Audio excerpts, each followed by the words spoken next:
I'm Marissa Norcross. And I'm Dave Freund, and this is The Next Page. Good morning, Marissa. Good morning. We've switched our recording times. We have. We'll see if this impacts our alertness, and we'll see if it may, who knows, maybe we're more morning people. Well, you are a morning person. So I am a morning person. So this isn't a challenge for you. So hopefully all of our listeners are listening in the morning because I just say good no anyways. But yeah, so I think our alertness is going to be there. Who knows? We are probably the only people that would record a podcast on a weekend, first thing in the morning. Probably. But, you have little kids, and I'm just an old guy that gets up in the morning, so it makes sense. So today we're going to talk about conversations. And the post that I sent out this morning simply says, how are the conversations going? And I kind of built this around, I had a wonderful experience. Last week I was able to be with an organization, and I won't mention the name of the organization, not because I don't want to embarrass them, but because I just don't think it's appropriate. But one of my favorite groups to be with. I do a lot of work with this organization, and the chief executive of this organization invited me to come to one of his administrative retreats, and he asked me to do a teaching on the DISC behavioral assessment topic, basically our dominance, influence, steadiness, and compliance behavior profiles. And what was very interesting was, so I spent the morning with them and then early afternoon, and this is a high functioning team. John Maxwell, in his book, The 17 Indisputable Laws of Teamwork, says that interaction fuels action with a team. And that's true, but not all the action that interaction fuels is good. So if a team can communicate well, and they understand how to communicate well, they can have great action and move the organization forward. If they don't, if they start taking things personally, if they don't understand how a person communicates, the action can be sometimes very caustic to the organization. This is a high-functioning team that I was meeting with, and there were probably 25, 30 people in the room. They functioned very well, and yet this senior leader said, I need you to come do this training. I want you to bring my team closer together. We need to understand each other more. And what was even more amazing than the fact that this is a high-functioning team that asked me to come was 30 minutes after the training ended, when they were going to do some, and they invited me to join them with this. The neat part was they actually invited my wife to come to this offsite, which was down in Watkins Glen. So she was able to experience all of this with me. But 30 minutes after the training was done, we were getting ready to go on a tour type of thing as a team building exercise. He said, so Dave, what's next? And I'm thinking, you've got a high functioning team. We just spent, the better part of a day together. And already you're saying, okay, what's next? That's why this is such a high functioning team. And so he actually said to me, so we're going to do our quarterly lunch and learns. So why don't we think about maybe the first quarter? What would you think of the first quarter of our fiscal year? You come in, and which would probably bring it in probably September. Why don't you come in and talk about what we just trained on, and let's see if there's follow-up. How are the people doing with it? And that's why I love working with this organization, because they are so focused on growth and professional development. And you can see the team is a super high functioning team. And even my wife commented, because we spent the morning together and then lunch and then part of the afternoon in this training piece, and she could just observe the interaction between them. And she goes, this is amazing how these folks, get along and interact and have fun with each other. So when you invest in communication, when you invest in team building, when you invest in developing your people, it really shows. And the communication piece really centers around the DISC, understanding how people communicate, how they prefer to communicate. It smooths over all the rough edges, and you're not like wondering, what did that person mean by that? So that was a really quick backdrop for what we really want to talk about this morning, which is Yes. communicating within or understanding our behavior styles. Mm-hmm. So we've got the 4. We have the D, which is a dominance. We have the I, which is influence. We have the S, which is steadiness. We have the C, which is compliance. So as I started talking about this and explaining it to you, what were some initial thoughts that went through your head? Well, and I think we've talked about some of this before, but I wanted to kind of come back to that. All 4. There's no like perfect profile, right? Like they all have their limitations, and they all have their great things and qualities about them as well. And I think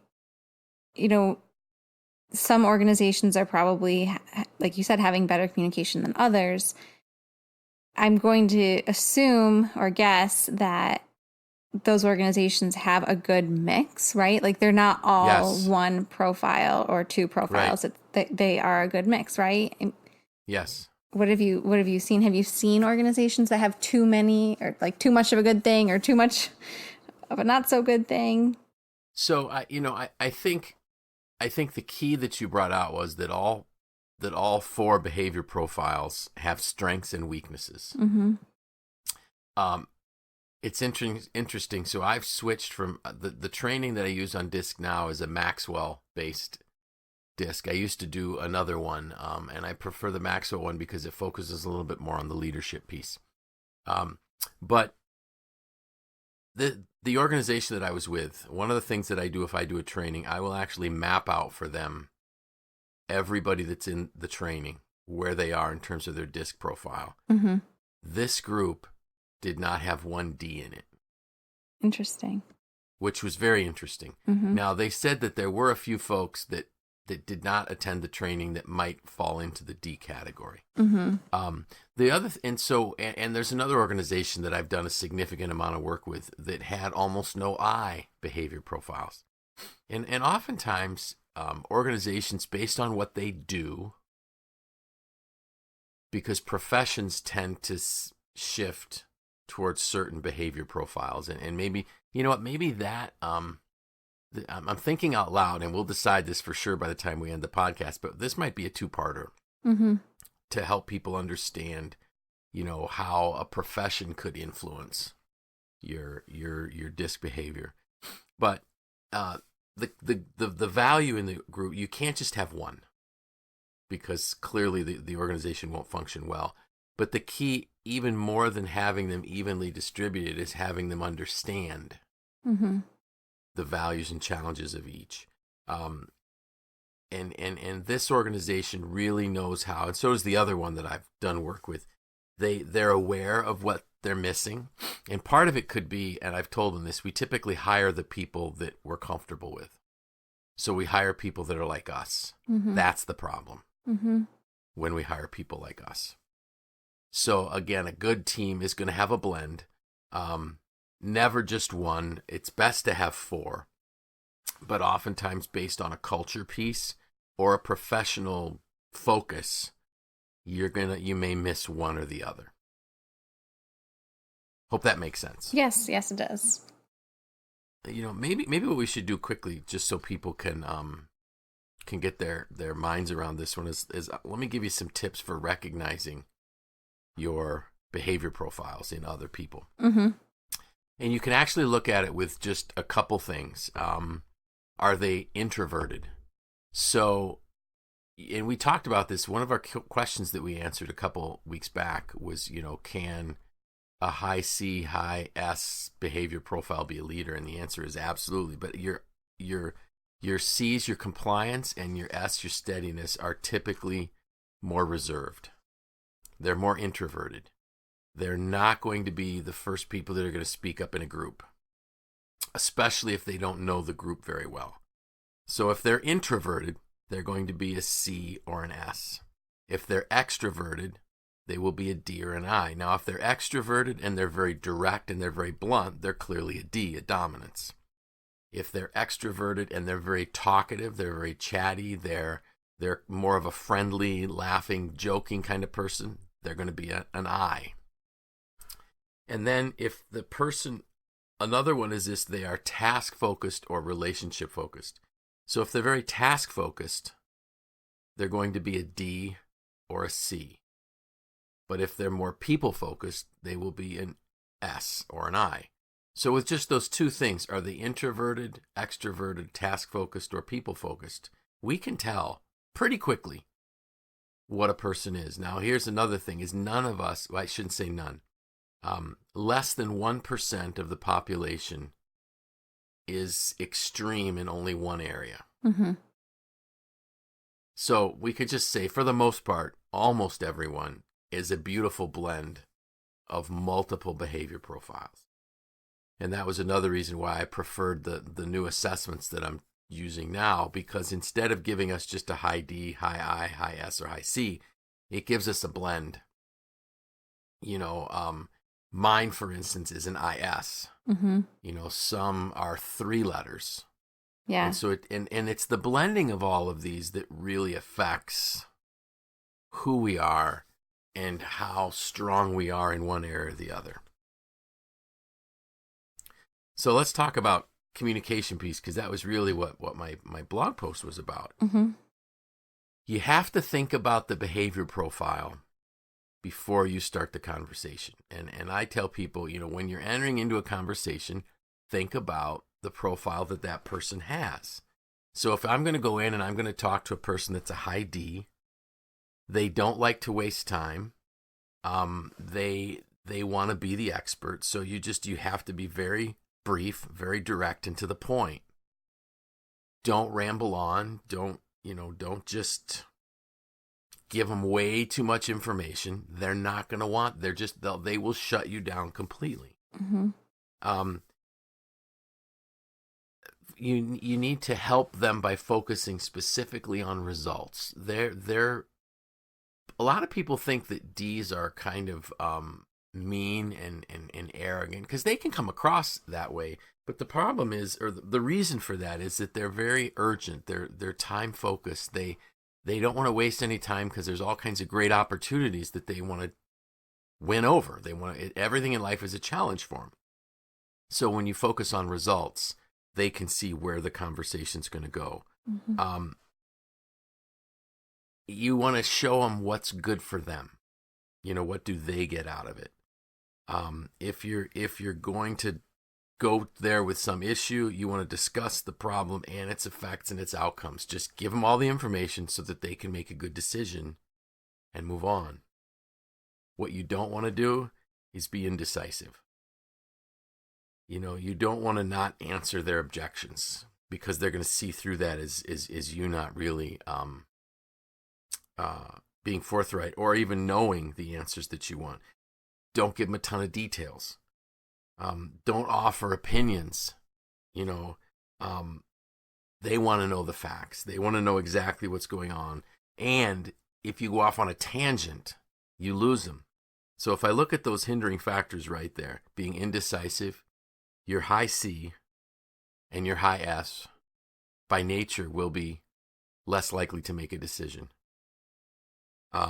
Not answering objections directly, your I's rarely answer an objection directly, because they don't want to lose a friend. Mm-hmm.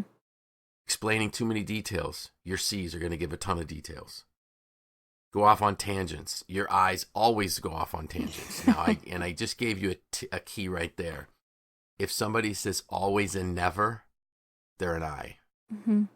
Very few other I don't know if I've heard other people other than I's use always nevers, because they're absolute statements that it's an illogical statement. So I don't know if that makes sense, kind of giving mm-hmm. the characteristic and then the hindering factor. When you've had to interact with D's, what have been some of your challenges? Well, I am most high in I, so I love to talk and, how's your weekend? How the kids? How's this? How's that? And so, controlling those kind of indirect, non-necessary conversations, I think that can be difficult for me. Okay. So I have to like actively remember, okay, be direct, don't go off on tangents. My indecisiveness is probably not a good thing. So that I think those are mostly my challenge. But I think I've gotten better at it because you and I talk about this a lot. And Right. I've gone through the training with you. Well, the old training. I haven't been through the new one, but I've gone through it twice with you.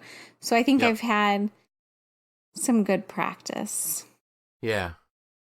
So how do you when you have to communicate with a D, Mm-hmm. is there anything you have to think about before you enter into that communication, or is there any way you need to prepare yourself? Yes, I definitely try to be prepared and almost like anticipate the questions I might be asked or like anticipate what might be discussed so that I can Sure. be as direct as possible instead of having to Yes. think like, okay, well, kind of like talking it out. Like if I was Right. talking to you, I would probably just like talk and talk and talk and we'd get there, right? Right. But Right. with a D, I definitely try to think more ahead of the potential questions or situations so that I can be Exactly. prepared and direct. Exactly. And the other thing you need to be prepared for as when you engage in a conversation with a D is they're going to come across as being, to anybody other than the D, Mm-hmm. overly confident, almost arrogant. Mm-hmm. Um, they're not going to appear very personable. They only communicate what they need to communicate, and there's this joke that I use, story, whatever you want to call it, that to describe a D in a conversation. So there was a husband and wife. They were married for like 15 years. It's their anniversary. They go out to dinner, and the wife, just turns to the husband and says, why don't you tell me that you love me anymore? You used to say it, but you haven't. And he said, well, when we got married, I told you I loved you, right? And she goes, yes. And he goes, if it changes, I'll let you know. And, while that's just a silly little story type of thing, in the real world, there's a lot of truth to that. In that an employee, wonders, why isn't their boss praising them? Why Mm-hmm. isn't their boss saying they're doing a good job? Why isn't their boss complimenting them? If the boss is a high D, the boss is figuring, I'm keeping them. I'm not bringing up any criticisms. They got a raise at the end of last year. Of course I'm happy with them. That's the problem. Mm-hmm. Where if we if I look at it from both perspectives, if I'm the leader in that organization, I need to be aware of the disc behaviors of my team. And if I do have some I's and some S's that need some feedback frequently, and when we come to I's, they need it daily, a few times a day, in essence, I have to give it. I have to offer it. But now if I'm the subordinate and I realize that my leader is a D, they don't mean it personal. And I need to find someplace else to get my affirmations. Mm-hmm. So knowing the behavior profiles just eases the tension in the organization tremendously. It allows us to really focus on the work at hand and really learning to value. What I tell people is every one of these behavior profiles has certain giftedness, but they also have challenges. And the strengths, the giftedness, when it's overused, becomes a weakness. So the D, being very direct, being very dominant, being a person of conviction and moving forward without fear. If you overuse that, it's arrogance. So that's kind of the example that I would use for that. Mm-hmm. So now when I see how long it took us to talk about D's, this is going to be a 2-part podcast, which is fine. Yep. Because I don't want to rush through it. So let's talk about the I's. Okay. When you're communicating with the I's, so again, this is going to be a person that's extroverted, that's outgoing, that loves to tell stories, that loves to tell you how their weekend was, that wants to tell you what they had for dinner the night before, even though you didn't ask. Mm-hmm. The new training even shows our I's as people dressing with more colorful clothing. Interesting. which I'm not certain about that because I don't dress Yeah, with really same. crazy clothing. But my son Mike, who is an I, has no problem wearing more what I would consider colorful, edgy kind of clothing. So, when we're communicating, we need to make sure that we don't let them do all the talking, because the eyes won't shut up. They're just going to talk and talk and talk. If you have to make sure that you don't ignore the ideas that the eyes bring. Eyes are wonderful idea people. They come up with great ideas. And if you're going to have a conversation with them, allow some time for socializing. Don't ever walk into an eye's office or up to an eye's desk and just start talking. If it's the first thing in the morning, say, "Good morning, how are you?" One of the things that I found amazing is that for 18 years I worked, when I worked at SelfLock, my boss was a high D and I was a high I. And every time he walked into my office in the morning or walked by my office, he would say, "Good morning, Dave. How are you? How was your evening?" That was not his behavior profile. That was mine. And he knew it. If I went to his office, it was all business. So we kind of, whose turf we were on, determined how we were going to communicate. If you're working with an I, now this is something that you don't have an issue with, but I do. Follow up on details with an I, because eyes miss things. We forget things because we're moving from thing to thing very quickly. Your S is high enough that you follow through on things on your own. You've got systems to take care of all that stuff. I don't. I'm working on it, but at 58, hey, oh well. I'm still working. You know what? I got to get better every year. Another note they put here in our notes is, if you're communicating with an I, 4 short 10-minute discussions are better than 1 40-minute discussion. Because, our attention span is so short that we would just get mired in, like I tell people, I can go down a rabbit hole and I have no idea where I'm coming up. And that happens in our podcasts. Yeah. Where all of a sudden I'm like, oh my goodness, how did I get here? How do I find my way back out? So when we're interacting again with eyes, we need to be careful to not let them talk so much that we waste time. And then if you have to, and think about it this way too, an eye is very sensitive to criticism. So you can't just say, "Hey, let's get back on track." Use their own words to direct the conversation back. You could say something like, "Dave, a minute ago you were talking about this. I'd like to know more about that." That's a nice, polite way of saying, "Dave, stop it. Pull it in." Yeah, reel it in quickly. Eyes will be very quick to agree with you, but they'll also change their mind quickly. So if they get them to agree with you, get it in writing, close the sale as quickly as you can. Don't rely only on facts and figures. The I really wants to know what you think.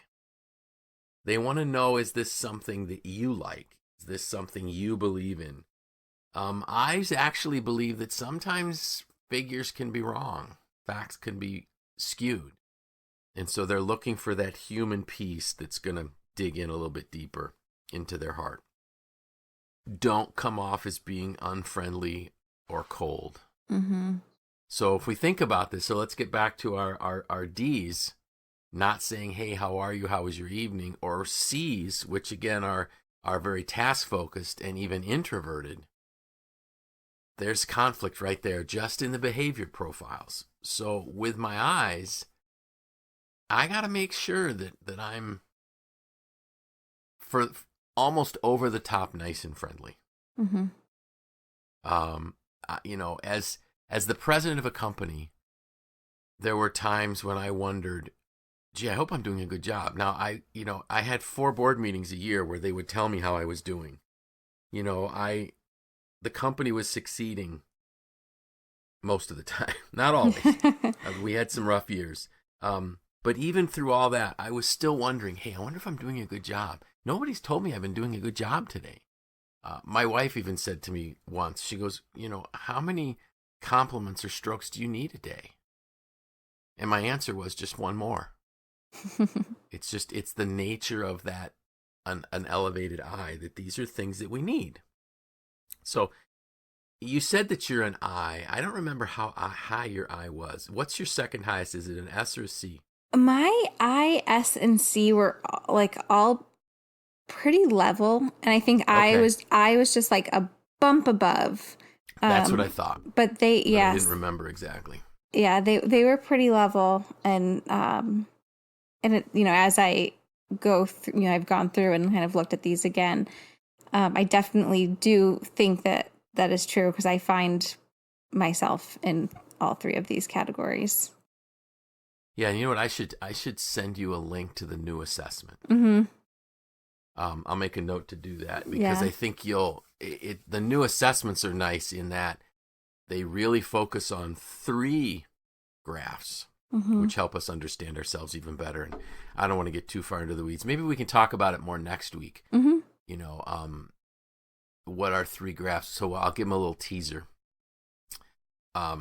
So with the assessments we're using now, we actually see our public self. This is how we project ourselves to the outside world. Our core self, which is us when we're stressed. And then this mirror, this is how we really think we are. Mm-hmm.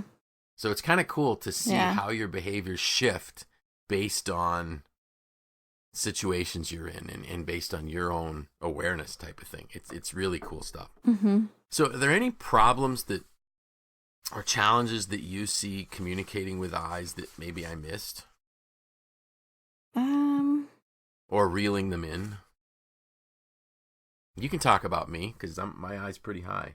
No, I think you covered it. I don't think I had anything. The eyes bring you, just like the D's have strengths. The eyes, they're idea people. They verbalize things. They love to be out and interacting with people. And the problem is that giftedness, that strength, becomes a weakness when they're too much of a show person. They love the limelight too much. They're afraid to take a stand because they don't want to be disliked. They can agree with everyone quickly. So the point is that understanding the strength, the giftedness, but then also understanding that when I overuse this becomes a real problem for me. So if I'm working with it, just to recap, if I'm working with a D, I need to understand that they're going to be direct, they're going to be blunt, they're going to get right to the point, and I shouldn't take it personal, and they're not going to give a lot of praise. Mm-hmm. If I'm working with an I, communicating with an I need to know that I need to be more talkative than I normally would be. I need to listen to their verbalizing of things more than I would like. But then I also shouldn't let them take that conversation down too many rabbit holes. I need to steer them back, guide them back to what the key focus is. So those are probably I think if I was going to use some points, those would be the ones that I would hit on for the D's and the I's. So next week, we can talk about the S's and the C's. Mm-hmm. I'll probably try to give our listeners some more examples of, maybe statistically how many are in each of these categories, because I think it is shifting. What I've been seeing, the data I'm seeing, is that it's shifting from where it used to be. And that's not unusual for that to happen. Mm-hmm. And you can think of any questions you might have that we can talk about next week as well, that people might not think to ask about behavior profiles. Sounds good. Any special plans in the next week or so? Oh, not really. Just kind of enjoying the summer. It's been hot lately. It's been hot. So sit by the pool, stay cool and keep the girls cool. And just, I think I said this last summer, but kind of trying to focus on having an intentional summer where we do things that are important to our family, which means saying no to things that kind of don't fit with that. But yeah, how about you? Well, one of the things I want to the comment you made, intentional, you say no to the good to make time for the best. Mm-hmm. People need to be willing to do that. So no, nothing special. I do want to say something. My boat, my engine still is not in my boat. Mm. We're working on it. There's no problem. It's just taking a little longer than I think any of us thought. But on the 3rd of July, my good friends that still had a boat on Otisco Lake, we saw them at Bible study at church, and the husband, Emil, said, "Do you want to go out to the lake and look at the flares?" It's like my 4th of July weekend was rescued by my dear friends. Oh, that's so great. So we met him out there, and then they even let us. He texted me July 4th in the morning and said, "Does anybody in the family want to use our boat? I know your boat's out of commission." Mm-hmm. And so we did. That's so we great. took the kids that were available out to go, just to have some pizza and some time on the lake. But you can't beat good friends. Nope.